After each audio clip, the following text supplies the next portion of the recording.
밥그릇 하나를 두고 살벌한 전쟁을 벌이던 사람들이 전쟁을 멈추고 서로에게 밥을 먹여주는 동영상을 봤습니다. 이처럼 노동자들은 일자리를 둘러싼 바닥을 향한 경쟁을 멈추고 함께 살기 위해 연대하기 시작합니다. 그리고 어떤 노동자들은 이런 의문도 품습니다. 사람은 6명인데 밥그릇은 하나, 5그릇은 누가 가져갔을까? 넓디 넓은 초원을 두고 절벽 한가운데에 저 밥그릇을 둔 사람은 누구일까? 대체 이런 말도 안 되는 숟가락을 만든 사람은 누구일까? 혹시 이 세 사람이 알고 보면 같은 사람은 아닐까? 하는 의문들이 생기는 거죠. 여하튼 이런 의문과 함께 살기 위한 노동자의 연대는 어떤 조직을 만드는 것으로 나아가기 시작합니다. 노동자들이 생존을 위한 경쟁을 멈추고 권리를 위해 연대한 조직, 그 조직이 무엇일까요? 그 조직이 바로 노동조합입니다. 노동조합의 사전적 정의는 다음과 같습니다. 노동조건의 개선 및 노동자의 사회적, 경제적, 정치적 지위 향상을 목적으로 노동자가 조직한 단체로 기업별, 산업별, 지역별 다양한 형태가 있다. 참 많은 서술이 이르는데요. 그러나 노동조합이 어떻게 탄생했는지 한번 생각해 본다면 노동자들은 생존을 위한 경쟁을 멈추고 권리를 위해 단결한 조직이라고 정의하는 것이 노동조합의 의미를 훨씬 더 잘 표현했다고 할 수 있습니다. 여러분, 노동조합의 조합원이 되는 것에 특별한 절차가 있었습니까? 가입서 하나 쓰고 조합비를 납부하면 조합원이 됩니다. 조합비도 대부분 월급에 때 일괄 공제하기 때문에 조합 가입서 하나만 쓰면 조합원이 됩니다. 그런데 조합원이 되었다고 해서 무슨 일이 일어났습니까? 그렇다면 하루 사이에 무슨 특별한 날이 있었다고 해서 갑자기 노동조합으로 단결한 노동자들이 권리를 확보할 수 있었던 것일까요? 그것은 바로 조직된 노동조합의 힘입니다. 개별 노동자는 자본의 입장에서 언제나 기계나 다른 노동자로 대체할 수 있는 존재입니다. 그러나 노동자들은 노동조합으로 단결하여 조직적으로 움직이면 자본의 이윤 확보를 위협하는 존재가 됩니다. 따라서 노동자들은 노동조합으로 단결하여 임금을 올리고 노동 조건을 개선하기 시작합니다. 조직된 노동자의 힘을 가장 잘 보여주는 사례가 바로 1987년 노동자 대투쟁입니다. 1980년 후반 기업은 막대한 이익을 누렸고 정부는 경제대국의 꿈을 유포했습니다.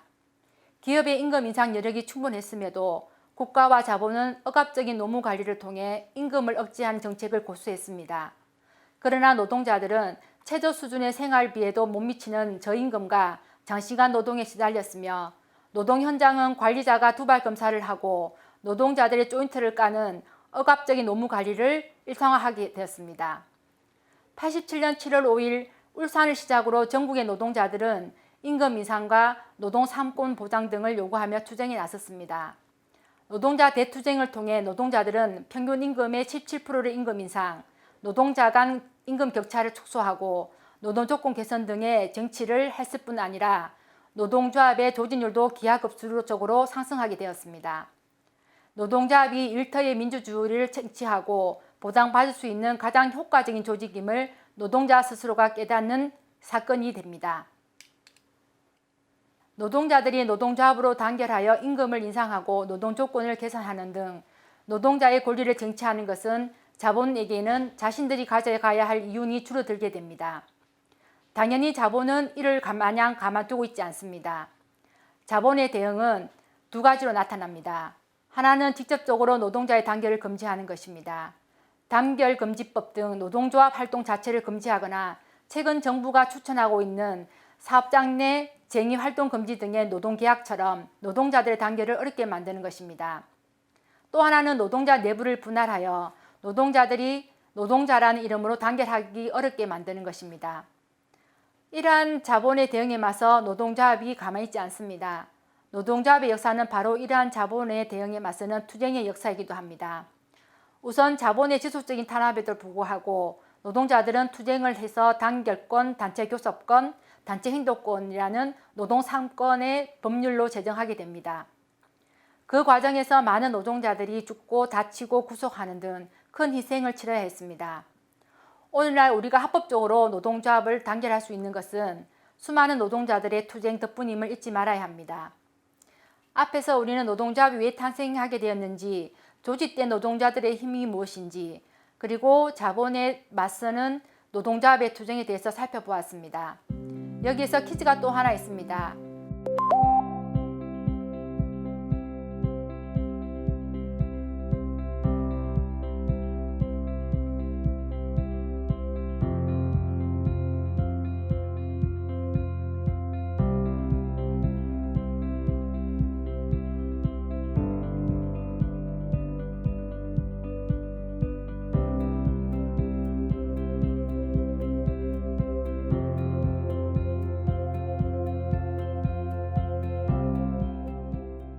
다음은 어느 책의 목차입니다.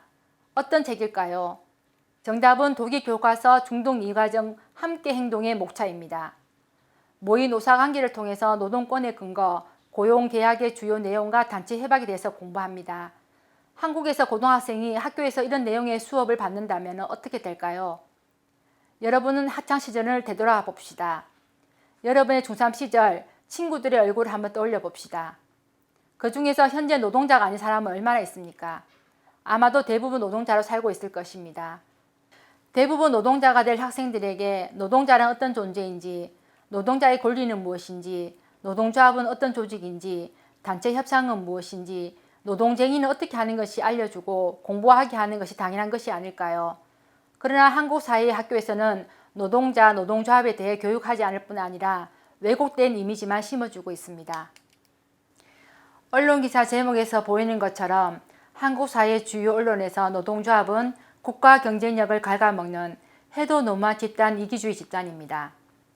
언론에서 노동조합에 대한 편견을 어떻게 만드는지 영상을 보면서 좀 더 확인해 보도록 하겠습니다.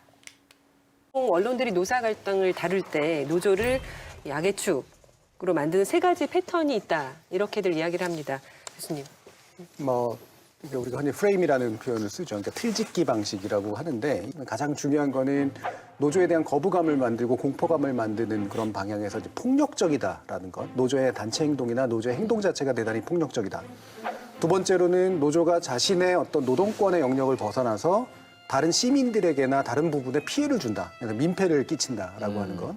세 번째, 그것의 자연스러운 결론으로 이어지는 게 따라서 경제에 상당히 심각한 부담을 주고 경제에 상당히 문제를 일으킨다라는, 그래서 경제에 대한 어떤 경제 위기론하고 연결시키는 그런 방식으로 가는 거죠. 그래서 폭력적인 노조가 결과적으로 한국의 경제를 말아먹는다, 이런 식으로 연결되는 그런 프레임의 형태들이 상당히 많이 자주 등장합니다. 이제 생각나는 일이 있는데 보도 내용을 보면서 학교 비정규직 급식 노동자가 파업을 한 적이 있었습니다. 근데 수업 중에 한 학생이 학교 급식 노동자들이 파업을 하고 있는데 그럼 결식아동이 밥을 굶지 않습니까? 이런 문제 어떻게 봐야 됩니까?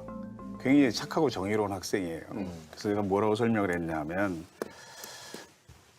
모든 파업은 불편과 손실을 발생시킵니다. 근데 우리가 잠깐 그런 불편을 감수해야 더 나은 사회로 발전할 수 있는 거고, 두 번째는 그 불편에 대한 불만을 파업하는 노동자에게 할 것이 아니라 대책을 마련하지 못한 학교와 교육청, 이런 교육 당국에 해야 됩니다.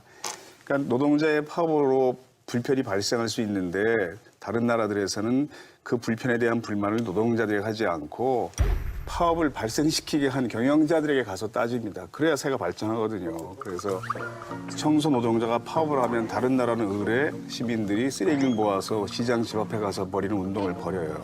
일례적으로. 모든 파업은 불편을 발생시킵니다. 근데 그것만 이렇게 특화시켜서 보도하면 헌법상에 보장돼 있는 노동자들의 파업권을 부인하는 행위나 마찬가지인 거죠. 이만큼 일방적인 리포트는 독일에서는 아마 많이 없을 것 같다고 생각해요. 그래서 얼마나 진보적인, 얼마나 보수적인 미디어라도 이 전체 그림 어느 정도 보여줘야 되잖아요. 언론이 노조를 악의 축으로 만드는 프레임. 세 번째로는 노조발 경제 위기 프레임을 들 수 있습니다. 기사 제목에 보면 대기업 노동자가 임금 인상하기 위해서 파업을 하고 타결을 지었어요. 그랬더니 기사를 제목을 뭐라고 뽑았냐 하면 기본급 4,000원 올리려고 3조 원 날렸다. 그러니까 이 노동자들이 기본급 4,000원 올리겠다고 파업을 해서 3조 원을 날렸다는 거거든요. 다른 나라 언론은 제목을 뭐라고 뽑냐면요. 기본급 4,000원 올려주지 않겠다고 3조 원 날렸다. 이렇게 뽑습니다. 이 어리석은 경영진이 더 큰 비용을 지불하면서 이 파업을 제대로 해결하지 못했다. 주주에게 반하는 무능한 경영진이다. 당장 교체돼야죠. 그러니까 한국 기업 경영 방식이 주주자본주의 시각을 용납이 안 되는 굉장히 보수적인 방식이고요. 그러니까 기존의 언론들이 다 이런 기업과 이해를 같이 하기 때문에 노동 문제를 보는 시각이 세계에서 가장 보수화돼 있다 이렇게 볼 수 있는 거죠. 조금 전에 그 4천원 올리려고 3조 날렸다. 그걸 안 좋은 식으로 말씀하셨는데 뭐 맞는 말인데 이렇게 저도 생각했거든요, 순간. 야, 무릎을 처음으로 치게 했어. 그게 코스트 개념이에요. 설령 진짜 그러네요. 예. 네. 그리고 이런 왜곡 보도 사례는 또 수도 없이 많습니다. 그러다 보니 같은 노동자이면서 파업하는 노동자들에게 손가락질합니다. 왜 파업을 하는지 묻지 않습니다. 또 한편에서는 같은 노동자이면서 비정규직, 정규직화에 대해서 반대하기도 합니다. 평등이 아닌 기회의 평등이 필요하다고 이야기합니다. 근데 과연 기회는 평등합니까? 키가 다른 아이에게 똑같은 나무 상자를 하나씩 주는 것과 모두 다 야구를 볼 수 있도록 키에 따라 나무 상자를 달리 주는 것, 과연 무엇이 더 정의로운 것일까요? 잘한 사람에게 상을 주는 정도가 아니라 못한 사람에게 삶의 권리를 박탈하는 사회에서 과정의 공정성만 이야기하는 것은 정의로운 것일까요? 다 같이 한번 생각해 봤으면 합니다. 그리고 이런 노동자들 간의 경쟁과 분열을 누가 조장하고 있을지, 누구의 관점에서 이해가 반영된 것일지 같이 한번 생각해 봐야 할 것 같습니다. 노동자 간 경쟁이 심화되고 있는 지금 생존을 위한 경쟁을 멈추고 권리를 위해 단결한 조직, 노동조합의 존재 의미가 더욱 중요합니다. 그래서 대구가톨릭대학병원은 바로 이러한 노동조합의 의미를 구현하는 민주노총의 최대 산별 조직인 공공운수노동조합에 단결된 조직으로 가입되어 있습니다. 우리는 왜 공공운수노조의 산별노조일까요? 대구가톨릭대학병원 분회는 의료연대 대구 지역지부 최대 산별조직인 공공운수노조 소속입니다. 그리고 최고의 상급단체는 민주노총입니다. 공공운수노조는 산업별 노조, 즉 산별노조입니다. 산별노조는 직능, 직위, 성별과 인종을 초월해서 동일 산업에 종사하는 모든 노동자들을 조직 대상으로 삼고 조직된 노조입니다. 우리나라 노동계의 양대 산맥인 민주노총과 한국노총이 있는 것은 다 아실 겁니다. 그리고 기업노조라고 한국에서만 찾아볼 수 있는 매우 외여적인 조직 형태가 있습니다. 노동조합의 범위를 한 단위의 노동조합으로 제한함으로써 계급적 단결을 어렵게 만드는 조직 형태입니다. 역사적으로 노동운동을 효과적으로 탄압하고 산별노조를 탄압하기 위하여 도입된 형태입니다. 상급단체에 소속되어 있지 않기 때문에 의용노조 형태를 가지기 쉽습니다.